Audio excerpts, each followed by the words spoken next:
فسجد الملائكة كلهم أجمعون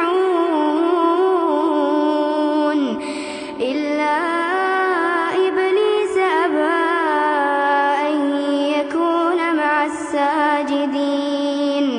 قال يا إبليس ما لك ألا تكون مع الساجدين؟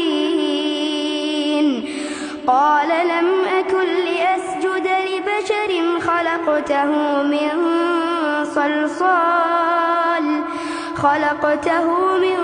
صلصال من حمأ مسنون.